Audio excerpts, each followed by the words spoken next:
So hello and good evening everyone. कैसे हैं आप सभी लोग? उम्मीद करता हूँ आप सभी लोग बहुत अच्छे से होंगे, आपकी पढ़ाई अच्छे से चल रही होगी। तो गाइज आज हम लोग line to line and word to word discussion करने वाले हैं, डिस्क्रिप्शन देखने वाले हैं हमारे इस चैप्टर का आई हैव अ ड्रीम। तो गाइज आप लोग वर्ड मीनिंग तैयार करके लाए हैं या नहीं लाए हैं? फटाफट से एक बार बता दो। करते तो हम लोग इसका जो इंट्रोडक्टरी पार्ट है, इंट्रोडक्टरी जो पोर्शन है जिसमें परिचयात्मक चीज़ें हमें पढ़नी थी, वो हम अपने पिछले लेक्चर के अंदर देख चुके हैं कि यहाँ पर किंग मार्टिन लूथर जूनियर जो है वो कौन थे, क्या थे, किस तरीके से थे, उनके बारे में सारा डिस्कशन हमारा हो चुका है। आई हैव अ ड्रीम, यहाँ से हम सीधा उनका जो स्पीच है उस स्पीच को सुनना शुरू करेंगे, उस स्पीच को पढ़ना शुरू करेंगे। 5 score years ago, यानी कि 5 पिछले जो साल बीते हैं, अ ग्रेट अमेरिका, एक महान अमेरिकन, एक महान जो अमरीकी हैं, in whose symbolic shadow we stand, जिनके प्रतीकात्मक छाया में, जिनकी प्रतीकात्मक छाया में हम खड़े हैं, जिनकी प्रतीकात्मक छाया में, शैडो में हम लोग खड़े हैं। तो किन के लिए कहा जा रहा है? तो लिंकन के लिए कहा जा रहा है। तो जो लिंकन है, जहाँ पर सीढ़ियों में खड़े हैं, वो लिंकन मेमोरियल है, लिंकन मेमोरियल है। लिंकन जो है, अब्राहम लिंकन के बारे में कहा जा रहा है कि भाई अब्राहम लिंकन जो है उन्हीं की छत्र छाया में आज यहाँ हम खड़े हुए हैं, क्योंकि ये जो स्पीच दी जा रही है कहाँ दी जा रही है? तो लिंकन मेमोरियल जो है उसकी सीढ़ी पर दी जा रही है। तो कह रहे हैं कि हम उन्हीं की प्रतीकात्मक रूप से, उन्हीं की छत्र छाया में आज हम यहाँ पर खड़े हैं। साइंड, जिन्होंने साइन किया था, जिन्होंने क्या किया था? हस्ताक्षर किया था। किस चीज पर हस्ताक्षर किया था? इमेंसिपेशन प्रोक्लेमेशन पे, यानी कि स्वतंत्रता घोषणा पत्र, स्वतंत्रता की जो घोषणा हुई थी, है ना, उस पर सिग्नेचर करने वाले कौन थे? लिंकन ही थे, अब्राहम लिंकन थे, जिन्होंने हमें गुलामी से, स्लेवरी से जिन्होंने हमें आज़ादी दिलाई थी। और आज़ादी दिला करके आज़ादी दिलाने का जो काम किया था, वो काम उन्हीं की, मतलब अब्राहम लिंकन है, उन्होंने हमें स्लेवरी यानी गुलामी से आज़ादी दिलाई, और आज उन्हीं की एक तरीके से छत्र छाया में, प्रतीकात्मक रूप से हम यहाँ पर खड़े हैं। ठीक है क्या? बात समझ में आई कि नहीं आई? थोड़ा सा इसकी लैंग्वेज कठिन है, ध्यान रखना गाइस। तो जहां पर जो बात समझ में नहीं आए वहां पर हैंड टू हैंड पूछते हुए चलना, ताकि आप लोगों को कहीं कोई डाउट या कोई प्रॉब्लम ना रहे। ओके, लैंग्वेज थोड़ी सी अलग है। जनरली हम जैसे इंग्लिश बोलते हैं, लिखते हैं, पढ़ते हैं, उससे थोड़ी सी भिन्न हमें देखने को मिलने वाली है। द मोमेंटियस डिक्री, यानी कि जो एक बहुत ही, मोमेंटियस का मतलब होता है अति महत्वपूर्ण। तो जो अति महत्वपूर्ण, या आप मान लीजिए एक बार के लिए इंपॉर्टेंट, महत्वपूर्ण जो डिक्री है, हुक्मनामा है, came as a great beacon light of hope to millions of negro slaves. तो ये जो हुक्मनामा आया था, ये जो प्रोक्लेमेशन था, स्वतंत्रता का जो घोषणा पत्र था, उसने बहुत ही महत्वपूर्ण हुक्म दिया था, जो कि हमारे प्रकाश, जो कि प्रकाश में लेके आया था, लाइट ऑफ होप। और किस तरह का प्रकाश? उम्मीद या आशा की जो किरण है, किसके लिए? तो मिलियंस, मिलियंस का मतलब क्या होता है? लाखों। जो निग्रो कहा जाता है अश्वेतों को, जो अश्वेत हैं उन्हें निग्रो कहा जाता है। ठीक है, तो निग्रो स्लेव्स का यानी कि जो गुलाम थे, उन सैकड़ों, उन लाखों अश्वेत गुलामों के जीवन में वो आशा की किरण लेकर आया था। Who has been seared in the flames of withering injustice, तो मुझे सूखना, ठीक है, सूख जाने के अर्थ में। Who had been, यानी कि ये जो अश्वेत गुलाम है जो कि सूख गए हैं, in the flames of withering, यानी कि जल गए हैं, सूखना या जलना, जो कि जल गए हैं इस नष्ट होने की फ्लेम्स में। फ्लेम का मतलब क्या होता है? आग के अंदर आग की जो लपट होती है, लपटें होती है, उसको फ्लेम्स कहा जाता है। और किस तरह की आग है? तो ये इनजस्टिस की आग है, यानी कि अन्याय की लपटों में ये झुलस गए हैं या सूख गए हैं।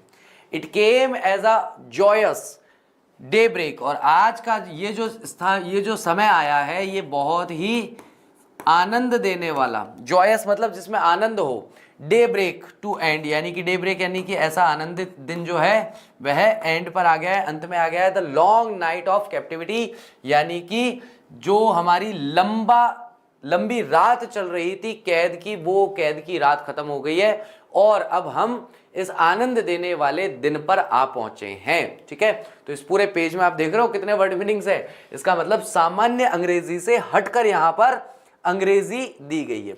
अब मैं एक बार में पूरा बताता हूं। तो 5 जो वर्ष बीते हैं जहां पर एक महान अमरीकी जिनका नाम है अब्राहम लिंकन, उनके प्रतीकात्मक रूप से उनकी छाया में आज हम लोग यहां खड़े हैं। कैसे प्रतीकात्मक रूप से छाया में खड़े हैं? तो अब्राहम लिंकन मेमोरियल जो है उसके बाहर वो लोग सीढ़ियों पर खड़े हैं। वी साइंड द एमेंसिपेशन, तो वो व्यक्ति, वो ग्रेट अमेरिकन जिन्होंने हस्ताक्षर किए थे स्वतंत्रता के घोषणा पत्र पर। ये महत्वपूर्ण हुक्मनामा था जो कि एक बहुत ही प्रकाश की किरण लेकर के आया था लाखों अश्वेत गुलामों के जीवन में। ऐसे अश्वेत गुलाम जो कि अन्याय की लपटों में जलकर नष्ट हो रहे थे, सूख रहे थे, झुलस रहे थे। इट केम, आज का दिन जो आया है ये बहुत ही आनंद देने वाला, बहुत ही खुशी देने वाला, बहुत ही प्रसन्नता देने वाला दिन आज आया है। जो दिन कब आया है? एक लंबी नष्ट कर देने वाली या एक लंबी कैद की रात खत्म होने के बाद आज के दिन का उदय हुआ है।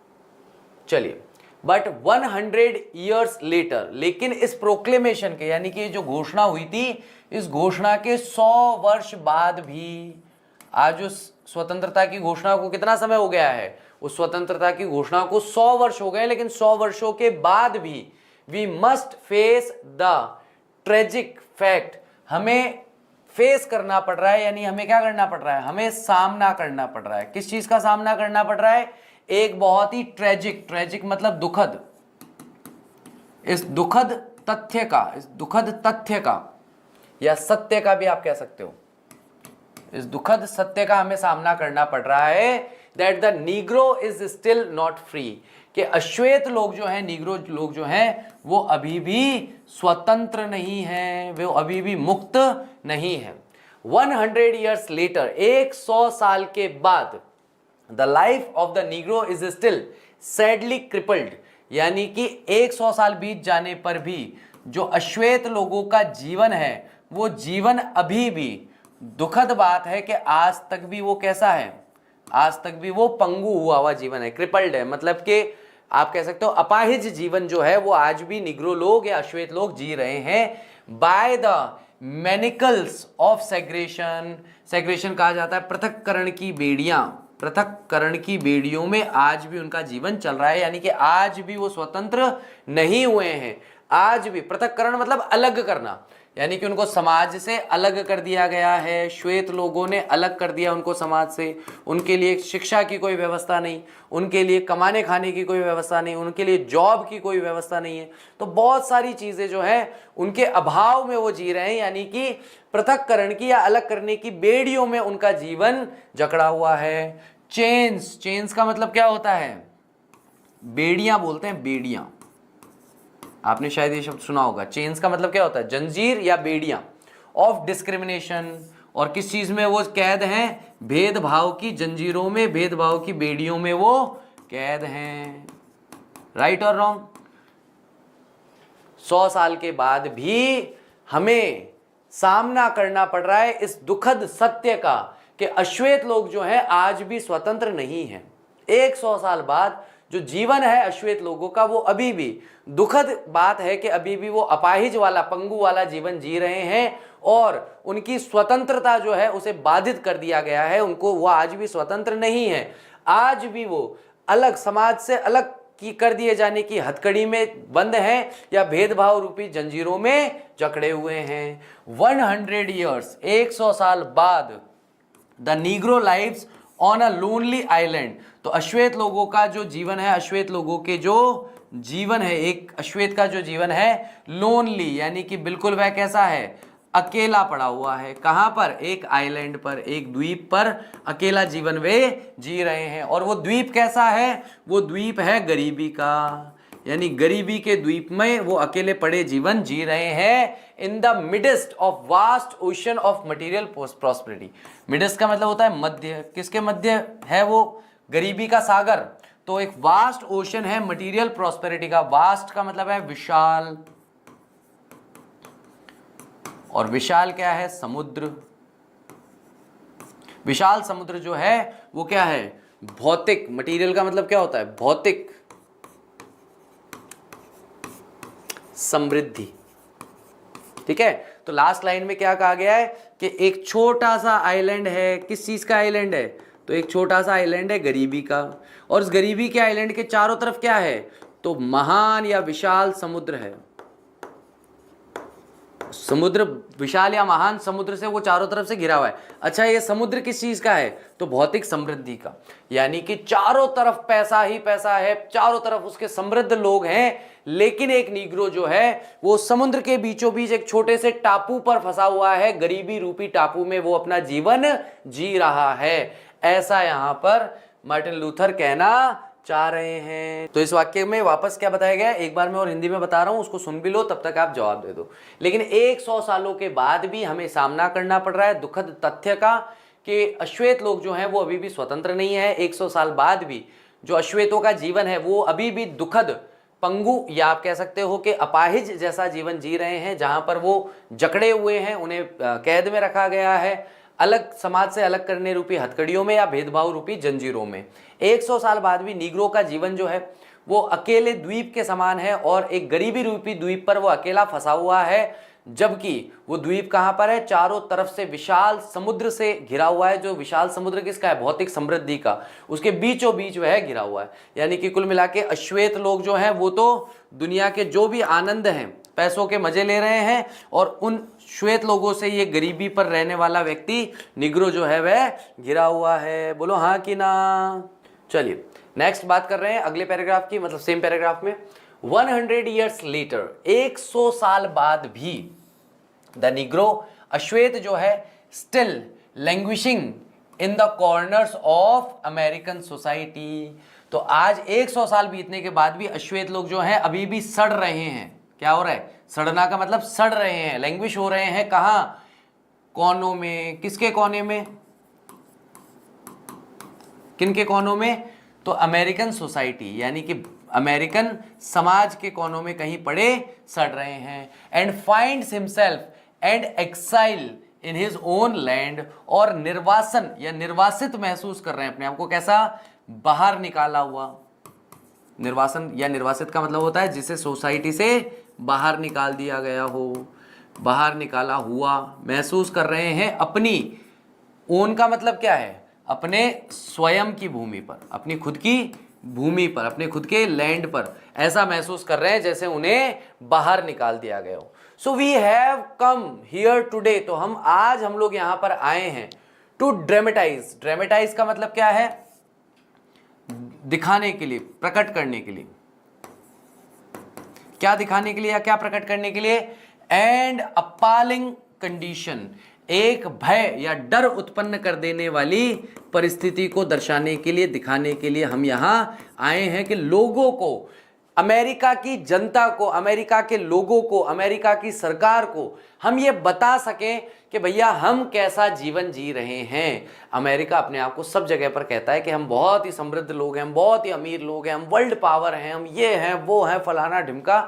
तो यहाँ पर अमेरिका के ही लोग अमेरिका का ध्यान अमेरिका में रहने वाले अश्वेत लोगों पर आकर्षित कर रहे हैं कि आओ आकर हमारा जीवन देखो कि हम किस तरह का जीवन यहां पर जी रहे हैं। तो अमेरिका के ही सरकार और लोगों का ध्यान आकृष्ट करने के लिए, ध्यान अपनी ओर खींचने के लिए, आकर्षित करने के लिए इस चीज को किया जा रहा है। बोलो हाँ कि ना।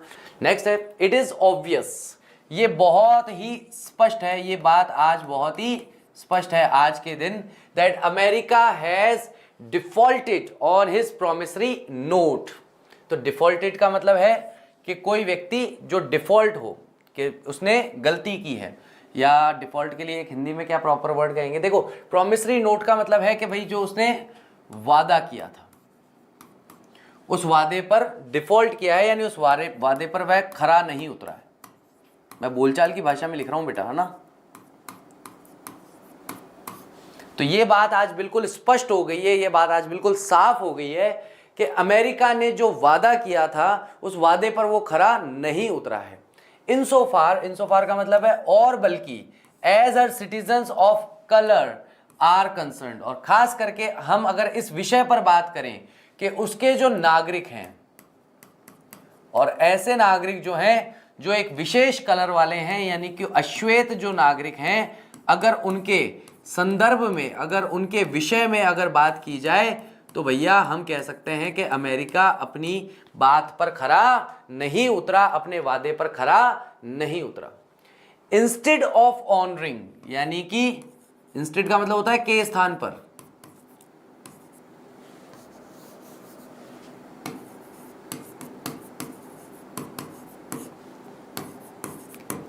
तो सम्मान करने के स्थान पर, किस अर्थ में आ रहा है? इंस्टेड ऑफ ऑनरिंग का मतलब है सम्मान करने के स्थान पर, दिस सेक्रेड ऑब्लिगेशन, यानी कि ये पवित्र जो जिम्मेदारी थी, इस पवित्र जिम्मेदारी को निभाने के स्थान पर, या इस पवित्र जिम्मेदारी का सम्मान करने के स्थान पर, America has given the negro people a bad cheque. अब ये बैड चेक ध्यान रखना, अगले 2 पैराग्राफ ये बैड चेक ही चलेगा। बैड चेक मतलब होता है अपन बैंक के अंदर जाते हैं चेक जमा कराने, पैसों के लिए जो अपन चेक जमा कराते हैं ना, 5,000 रुपये का चेक भर के जमा करा दिया जा करके कि 5,000 रुपये मिल गए, तो ये वही वाला चेक है। ये वाला चेक और वो वाला चेक अलग अलग नहीं है, बल्कि उसकी जगह पर अमेरिका ने दिया है, क्या दिया है? अश्वेत लोगों को दिया है। अश्वेत लोगों को क्या दिया है? एक गलत, एक बैड चेक दिया है, बुरा चेक दिया है, which has come back marked, जो कि वापस लौट आया बैंक से। अभी बताएगा, अभी ये बताएंगे कौन सा बैंक है, कौन सा बैड चेक है, क्या हुआ है, सब बताएंगे। 2 मिनट रुकना ना, ये समझ में आएगा अगले पेज पे। तो अमेरिका ने एक गलत चेक, यानी कि एक बुरा चेक दिया है अश्वेत लोगों को, जो कि वापस लौट आया है, और उस पर मार्क, और उस पर क्या लिखा गया है? उस पर लिखा हुआ है इनसफिशिएंट फंड्स, यानी कि अपर्याप्त राशि। क्या लिखा गया है कि भैया आपने चेक तो दे दिया 2 लाख रुपए का, लेकिन आपके बैंक में 2 लाख रुपए नहीं हैं, आपके बैंक में अपर्याप्त राशि है। तो यहाँ पर मतलब एक बैंक के माध्यम से वो सिखाने की कोशिश कर रहे हैं, बताने की कोशिश कर रहे हैं कि अमेरिका के लोग, अमेरिका की सरकार ने इन अश्वेत लोगों के साथ क्या किया है, उसे यहाँ पर बताया जा रहा है। तो which has come back marked insufficient balance, तो हमें अमेरिका के लोगों ने, अमेरिका की सरकार ने एक बुरा चेक दिया है जिस पर लिखा गया है अपर्याप्त बैलेंस है। बट वी रिफ्यूज, लेकिन हम क्या कर रहे हैं? हम नकार रहे हैं, हमने नकार दिया। टू बिलीव, इस बात में विश्वास करने पर, हम इस विश्वास को या इस बात को नकारते हैं that the bank of justice is bankrupt, कि भैया न्याय रूपी ये जो बैंक है, ये बैंक बैंकरप्ट हो गया है। बैंकरप्ट होने का मतलब होता है ऐसा कोई व्यक्ति जिसे बैंक सम्मान नहीं देना चाहता। जैसे आप, कोई व्यक्ति है जैसे जिसने कहा कि भाई बैंक से कर्जा ले लिया 2 लाख रुपए का, या 2 लाख में तो कोई बैंकरप्ट नहीं होता वैसे आजकल। मान लो आपने 2 करोड़ का कर्जा ले लिया, अब आपके पास पैसे नहीं, आपने चुकाए नहीं, तो आप बैंक आपके पास आया कि साहब पैसा, बोले पैसा तो नहीं है, खर्च हो गया। बोले कि मकान कुछ भी नहीं है, बोले कि पैसा तो दो, है ही नहीं पैसा। तो ऐसे व्यक्ति को बैंक बैंकरप्ट घोषित कर देता है कि भैया आज के बाद आप बैंक से कोई लेन देन नहीं कर सकते, तो वो होता है बैंकरप्सी। तो यहाँ पर हम पूरी तरीके से मना करते हैं, हम इस बात पे विश्वास नहीं करते कि न्याय रूपी ये जो बैंक है ये खाली हो चुका है। तो बैंकरप्ट होने का मतलब क्या होता है? यहाँ पर बैंक जो है खाली हो गया है, और खाली होना किस संदर्भ में?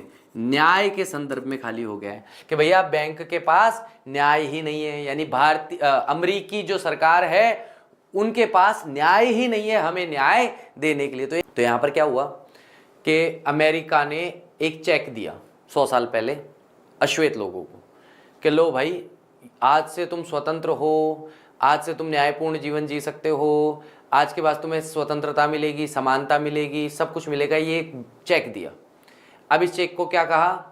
मार्टिन लूथर क्या कह रहे हैं? ये एक बैड चेक है, बुरा चेक है, क्योंकि जैसे ही हमने इसको जाकर के सरकार को दिखाया, समाज को दिखाया कि देखो भैया आपके अमेरिका के लोगों ने ही, अब्राहम लिंकन साहब ने कहा था आज से हम सब स्वतंत्र हैं, आज से हम सब समान हैं, लेकिन अमेरिका के लोग हमें समान नहीं मानते।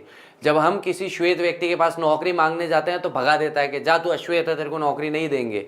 तो आपने जो हमें बैड चेक दिया था वो तो एक बैड चेक हो गया, क्योंकि उसके अकॉर्डिंग तो हमें स्वतंत्रता समानता मिलनी चाहिए थी, लेकिन हमें स्वतंत्रता समानता नहीं मिल रही है। अब जैसे ही जाकर हम समाज रूपी बैंक में उस चेक को जमा करा रहे हैं तो वहां हमारे साथ न्याय नहीं हो रहा, और वहां पर वो चेक पलट के वापस हमारे पास आ गया और उस पर लिखा हुआ है अनसफिशिएंट बैलेंस, यानी हमारे पास आपको देने के लिए न्याय, समानता, स्वतंत्रता नहीं है। अनसफिशिएंट बैलेंस है हमारे पास, हम ये चीजें आपको नहीं दे सकते, है ही नहीं हमारे पास देने के लिए। और हम इस बात को मानने से इनकार करते हैं, हम इस बात को पूरी तरीके से अस्वीकार करते हैं कि न्याय रूपी जो बैंक है उसके पास न्याय खत्म हो गया है, वो बैंकरप्ट हो गया है, वो हमें न्याय नहीं दे सकता, वो हमें समानता नहीं दे सकता, वो हमें स्वतंत्रता नहीं दे सकता। बात यहाँ इतनी सी है, अमेरिकी सरकार और अमेरिकी समाज हमें न्याय, स्वतंत्रता, समानता, अवसरों की समानता देना नहीं चाहता है। ऐसा है नहीं कि उसके पास है नहीं, लेकिन वो हमें देना नहीं चाहता है। अभी क्लियर हुआ बैंक वाला कॉन्सेप्ट? आगे बढ़ते हैं। वी रिफ्यूज, हम पूरी तरीके से मना करते हैं, अस्वीकार करते हैं। टू बिलीव, इस बात में विश्वास करने से हम मना करते हैं that there are insufficient funds, कि भैया अपर्याप्त राशि है, अपर्याप्त राशि है। किसमें है अपर्याप्त राशि? In the great vaults of opportunity, अवसरों की, अवसर, अवसर का जो वॉल्ट, वॉल्ट कहते हैं तिजोरी, कि बड़ी सी जो तिजोरी है, अवसरों की जो बड़ी सी तिजोरी है उसमें पर्याप्त राशि नहीं है। इसका मतलब क्या है? उसमें पर्याप्त अवसर नहीं है। हम इस बात को अस्वीकार करते हैं, हम इस बात पर विश्वास करने के लिए तैयार नहीं है कि अवसर रूपी जो तिजोरी है उसमें अवसरों की कमी है। अवसर तो हैं, निकम्मो तुम देना नहीं चाह रहे हमें अवसर, बाकी अवसर तो हैं, ऐसा कह रहे हैं। ऑफ द नेशन, यानी कि हमारे राष्ट्र की, हमारे देश की जो बड़ी सी तिजोरी है, जो अवसर रूपी तिजोरी है, उसमें बहुत सारे अवसर हैं और हम इस बात पे विश्वास करने को तैयार नहीं है कि उसमें पर्याप्त अवसर नहीं है। So we have come to cash this cheque, a cheque that will give us upon demand the riches of freedom and the security of justice. तो आज हम लोग यहां पर आए हैं कैश करने। कैश करने का मतलब है प्राप्त करने। क्या प्राप्त करने? दिस चेक, इस चेक को, एक ऐसा cheque that will give us upon demand, जो हमें हमारी मांग पर दिया गया था। हमने मांगा था ये चेक और हमारी मांग पर हमें ये चेक दिया गया था। Demand the riches of freedom, यानी कि स्वतंत्रता रूपी अमीरी ये हमें देगा। क्या देगा? स्वतंत्रता रूपी अमीरी। तो हमें अमीरी पैसों में नहीं चाहिए, हमें अमीरी कौन सी चाहिए? स्वतंत्रता रूपी अमीरी ये हमें देगा, जो हमें हमारी मांग पर ये दिया गया था चेक, इसे आज हम कैश करने आए हैं। यानी कि स्वतंत्रता रूपी अमीरी जो है हम आपसे प्राप्त करने आए हैं। And the security of justice, और न्याय संबंधित सुरक्षा जो है वो हम आपसे मांगने आए हैं। तो इस चेक के थ्रू हम आपसे पैसा नहीं मांग रहे, इस चेक के थ्रू हम आपसे पैसा नहीं मांग रहे हैं, इस चेक के थ्रू हम आपसे स्वतंत्रता मांग रहे हैं कि भैया अमीरी रूपी जो स्वतंत्रता है वो आप हमें दीजिए, न्याय रूपी सुरक्षा जो है वो आप हमें दीजिए। यानी आप हमें स्वतंत्रता, सुरक्षा प्रदान कीजिए और साथ में हमारा जो अमेरिका देश है उस देश की तिजोरी में जो बहुत सारे अवसर पड़े हैं वो अवसर हमें दीजिए। आप मना कर रहे हैं कि आपके पास अवसर नहीं है हमें देने के लिए, लेकिन हम इस बात पर विश्वास करने से साफ मना करते हैं कि भैया हम नहीं मानते कि आपके पास अवसर नहीं है हमें देने के लिए। बात यह है निकम्मो तुम देना नहीं चाह रहे अवसर, ठीक है। चलिए, तो आज के लिए इतना ही रखते हैं, इसके आगे की चर्चा हम लोग कल करेंगे।